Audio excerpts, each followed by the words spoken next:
You wake up one morning and everything feels heavier. The dreams you once cherished now taste like regret. The mirror no longer lies. It reflects someone who traded time for approval, potential for survival, years for fleeting moments that meant nothing.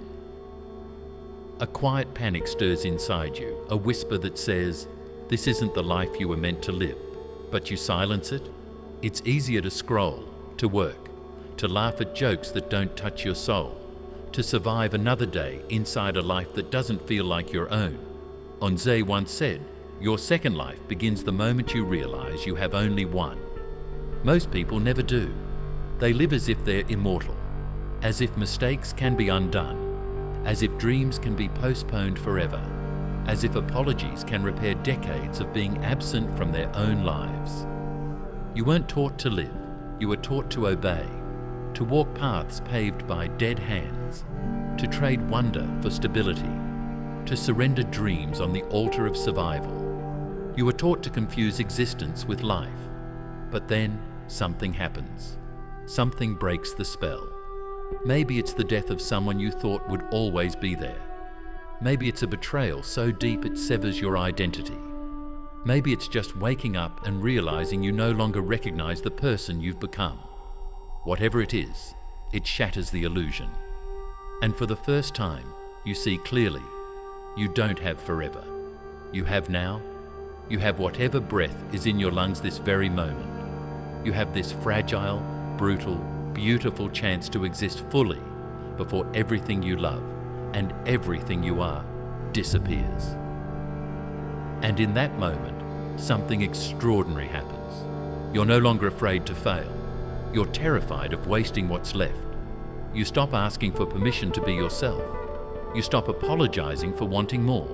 You stop living for applause that won't matter once you're gone. You realize no one is coming to save you. No perfect moment is arriving. No final warning will be given. This is it. Your life is happening right now, whether you're ready or not. Nietzsche believed life must be lived as if you were condemned to repeat it. Every choice, every mistake, every regret, every wasted second, forever. If today repeated for eternity, would you scream in agony or whisper in gratitude? The terrifying beauty of life is this. It demands your full presence while offering no guarantees. No promise of success, no promise of love, no promise of a second chance. Only the promise of an ending. And still, most people will spend more time decorating their graves than building their lives. But you don't have to be most people. Your second life doesn't begin when you buy a new car, change jobs, or move cities. It begins the moment you realize you have only one. And that truth burns so deep into your bones that you can never go back to sleep. You start to live, urgently, ferociously, gratefully. You begin saying no to anything that shrinks you, yes to everything that sets you on fire. You begin to love with both hands, to forgive without bitterness, to dream without asking for permission. You stop waiting for a sign, because you realize you are the sign. Waking up was the miracle you were waiting for. And in that sacred realization, that time is your most precious, most fragile possession. You are reborn. Not as someone new, but as someone who finally decided to become real. Your second life doesn't erase the pain of the first. It honors it, thanks it, then lets it go. Because you cannot live while dragging your coffin behind you. You must let the dead things bury themselves and step forward, bruised, broken, imperfect, but finally alive. Because no matter how much time you think you have left, the only life that matters is the one you choose to live now. You're told to dream big, but punish the moment your dream threatens the comfort of others. You're told you can become anything until you try. Then you are mocked, doubted, minimized. The world loves a dreamer, as long as the dream is small, safe, and quiet. Nietzsche saw through this contradiction. He saw that society doesn't nourish greatness. It manufactures obedience. He who has a why to live for can bear almost any how, Nietzsche wrote. But what he didn't say is even darker. Most people never find their why. They live and die, buried beneath everyone else's how. You're born into expectations. Study, work, marry, produce, consume, obey. You're handed the blueprint before you can speak. And by the time you realize it, you've built a life you secretly resent. A life crafted to please people who will never live it with you. You're not living, you're performing. Every decision, every sacrifice, every muted dream, made not for yourself, but for some invisible jury you imagine judging your every move. You stay in jobs that decay your soul. You stay in relationships that hollow you out. You betray your own curiosity, your own fire, your own genius, all to avoid disapproval. And the people you're killing yourself to impress, they won't attend your funeral wondering why you weren't happier. They'll barely remember your dreams. Nietzsche believed that to live fully, you must be willing to endure isolation, to choose your own path, even if it means walking it alone. Because greatness demands exile. Authenticity demands rebellion. The tragedy isn't that people die. The tragedy is that most never live before they do. You can feel it all around you. The quiet desperation, the silent regret. The way people laugh too loudly at jokes that never touch their eyes. The way they boast about promotions that cost them their peace. The way they plan vacations like prison breaks, desperate for a single breath before returning to the suffocation they chose. This is what Nietzsche called the herd instinct, the mindless survival of those too afraid to bear the weight of thinking for themselves. It's safer to be accepted than to be free. Easier to be praised for compliance than punished for truth, but the cost is hidden. A soul that betrays itself just to belong will rot from within. You can decorate your cage, you can paint it gold, you can pretend the bars are beautiful, but a cage is still a cage. Freedom is not comfortable. Freedom is not safe. Freedom demands that you become terrifyingly responsible for your own life. And that terror, that is what keeps most people asleep. They tell themselves it's not the right time. Maybe next year, after the kids grow up. I'll live after I retire. But time doesn't negotiate. It doesn't wait. It doesn't care about your excuses. The day you realize you have only one life is the day you either wake up or stay asleep until the dream devours you. Nietzsche warned, if you don't confront your mortality consciously, it will confront you through regret. And regret is not a clean wound. It festers, it consumes, it poisons every memory of what could have been. You may think you have time, but look closer. How many years have already blurred past without meaning? How many days have you lived on autopilot? Doing what was expected, never once asking if it was what you truly wanted? You don't lose your life all at once. You lose it in quiet betrayals. A day here, a decision there, a dream postponed until it decays into a memory of what might have been. Nietzsche didn't just offer philosophy, he offered a mirror. Not to flatter you, but to terrify you into action. Because terror wakes you up. You weren't meant to be comfortable. You weren't meant to be safe. You were meant to burn with purpose, to blaze with vision, to live a life so unmistakably your own that the thought of living someone else's dream makes you sick. And yet, the question remains, what will you do now that you know? Now that the truth has found you, the unbearable, undeniable, beautiful truth that you are running out of time. Will you shrink back into numbness? Will you rationalize your stagnation? Will you apologize for being alive? Or will you begin your second life? The life you were meant to live before fear rewrote your script. This isn't a philosophical choice. It's immediate. Every second you delay is a second stolen by the herd. Every moment you wait for permission is another fragment of your soul left to rot. There will never be a perfect time. There will never be an ideal moment. There will never be a guarantee you won't fail. There will only ever be now. and now demands your courage. Regret doesn't arrive like a thunderstorm. It creeps in like a slow, cold fog. A missed opportunity here. Maybe later there. A conversation you were too scared to start. A dream you were too tired to chase. At first, it feels harmless. Life still looks the same. Bills are paid, birthdays are celebrated, vacations are planned. But beneath the surface, something begins to rot. You start smiling less, even when you should be happy. You start feeling emptier, even in a room full of people. You start waking up heavier, carrying a sadness you can't name. This isn't depression. It's not sadness. It's the slow death of a life unlived. Regret doesn't scream. It whispers. Late at night, when the world is quiet, it says, "You could have been more." And you try to silence it, scrolling, drinking, shopping, overworking. But no matter how loud the distractions, the whisper grows. Because regret isn't about what you did. It's about what you were too afraid to do. Nietzsche believed that regret is a form of self-betrayal, the slow realization that you've wasted the only miracle you were ever given, the miracle of existence. You won't regret your failures. You won't regret the risks that went wrong. You'll regret the silence, the cowardice, the hours you spent doubting when you should have been daring. You'll regret the life you abandoned while pretending you had more time. Look around.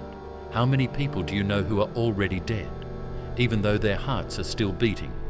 They exist in routines they hate. They laugh at jokes they don't find funny. They celebrate milestones they don't care about. They are biologically alive. But spiritually, they are graves that walk. And you can feel it, the heavy emptiness, the quiet sadness, the desperate attempts to distract themselves from the horror of a life unlived. This is the fate Nietzsche warned against. Not death, not pain, but a life so far from truth that it no longer feels real. Every day you delay becoming who you were meant to be. You feed that death. You hand over another piece of your soul to fear, to comfort, to mediocrity. And the real tragedy, most people will never realize what they've lost until it's far too late. Because society teaches you to measure your life by numbers, your salary, your follower count, your possessions. But none of those things will hold your hand when the time runs out. When regret starts devouring you at 3 a.m., none of these things will erase the echo of your unlived dreams. Only one thing will matter then. Did you live? Did you become what you were meant to become? Or did you die a quiet death long before your body gave out? You're not afraid of dying. You're afraid of dying without ever having lived. And that fear, if you're brave enough to feel it fully, can become your salvation. Because fear has two faces, the kind that paralyzes you and the kind that awakens you. Most people let fear chain them to small lives. But you have another choice. You can use that fear as fuel. Let it ignite you. Let it terrify you into movement. Let it remind you that you're running out of excuses. Nietzsche believed that life is for the courageous, for those willing to confront the unbearable truth of their mortality. And in that confrontation, find a reason to live so fiercely that death itself becomes irrelevant. So here you are, standing at the crossroads between existing and living. You can go back to sleep, numb yourself, pretend you have time, pretend you're happy. Or you can choose the terror of waking up. You can choose to feel the weight of your unlived life pressing down on you, not to crush you, but to forge you into something unstoppable. You don't need more time. You need more courage. You don't need more motivation. You need brutal honesty. You don't need more years. You need to stop wasting the ones you already have. The silent collapse, the slow death of the soul through regret, is preventable. But only if you are willing to make a decision most people never make, to live. Not tomorrow, not next year, not when it's convenient. Now, the death of your first life doesn't come with a funeral. No one mourns it. There are no tears, no goodbyes. It dies silently, the moment you realize that everything you were chasing was never yours to begin with. It dies when you stop trying to impress people who don't even know themselves. It dies when you stop apologizing for being different, difficult, real. It dies when you finally accept that the old you, the one who played small to survive, is never coming back. And in that silence, you are reborn, not into perfection, not into certainty, but into freedom. Your second life is not about doing more. It's about doing what matters. It's not about being faster, richer, louder. It's about being truer. You will be misunderstood. You will be rejected. You will lose people you once thought you couldn't breathe without. But you will find yourself. And that is a trade worth making 1,000 times over. The world will not applaud you for choosing yourself. It will resent you. Because every step you take into authenticity reminds them of the steps they were too afraid to take. You will threaten their comfort simply by existing freely. Let them be uncomfortable. You are not here to fit their mold. You are not here to make them feel better about staying small. You are here to burn, to blaze through your time with a fierceness that leaves no doubt that you are here, truly here. Nietzsche believed the greatest sin is not suffering, it's mediocrity. A life half lived, dreams half dreamed, a soul half awake. Your second life demands the full version of you, the one who dares, the one who speaks truth even when their voice shakes, the one who stands alone if necessary rather than kneeling in a crowd. Living your second life will not be easy. There will be days when you question everything, days when fear feels louder than hope, days when it would be easier to go back to sleep. But remember this, pain is temporary, regret is eternal. You can heal from the wounds of risk. You cannot heal from the ache of never having tried. Every step you take into your second life will hurt, not because you're doing something wrong, but because you are shedding the skin of a life that was killing you softly.